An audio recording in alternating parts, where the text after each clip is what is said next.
السلام علیکم ناظرین، آج کی کہانی چالاک سوداگر۔ بہت پرانے زمانے کا ذکر ہے۔ کسی شہر میں امانت نامی ایک شخص رہتا تھا۔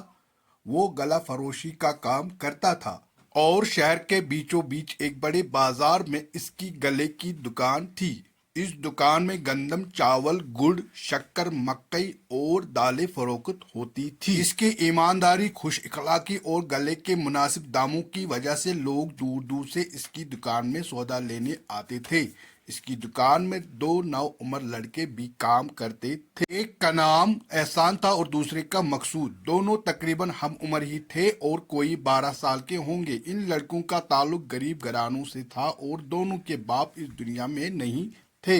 وہ امانت کے محلے میں ہی رہتے تھے اور اسے ان کے گھر کے حالات کا علم تھا، اس لیے اس نے انہیں اپنی دکان میں کام کرنے کے لیے رکھ لیا تھا۔ یہاں سے انہیں جو کچھ بھی ملتا تھا وہ اسے اپنی ماؤں کے ہاتھ پر رکھتے، جس سے وہ گھر کا خرچہ چلاتی تھیں۔ یہ دونوں بڑی محنت اور جان فشانی سے امانت کا ہاتھ بٹاتے تھے۔ امانت ان کی محنت اور ایمانداری سے بہت خوش تھا۔ ایک روز دوپہر کا وقت تھا، سخت گرمی پڑ رہی تھی۔ گرمی کی وجہ سے سارا بازار سنسان پڑا تھا اور لوگ اپنے اپنے گھروں میں آرام کر رہے تھے۔ احسان اور مقصود دکان کے ایک کونے میں دوپہر کا کھانا کھا کر بیٹھے ہوئے تھے۔ امانت بھی دکان میں موجود تھا، اس لیے دونوں لڑکے سرگوشیوں میں ایک دوسرے سے باتیں کر رہے تھے۔ وہ امانت کا بہت ادب کرتے تھے اور ان کی یہی کوشش ہوتی تھی کہ ان کی کسی بات سے اسے کسی قسم کی تکلیف نہ پہنچے۔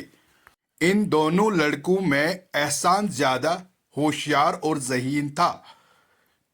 اسے ہر معاملے میں سوچ بچار کی عادت تھی، اس وجہ سے امانت اسے بہت پسند کرتا تھا۔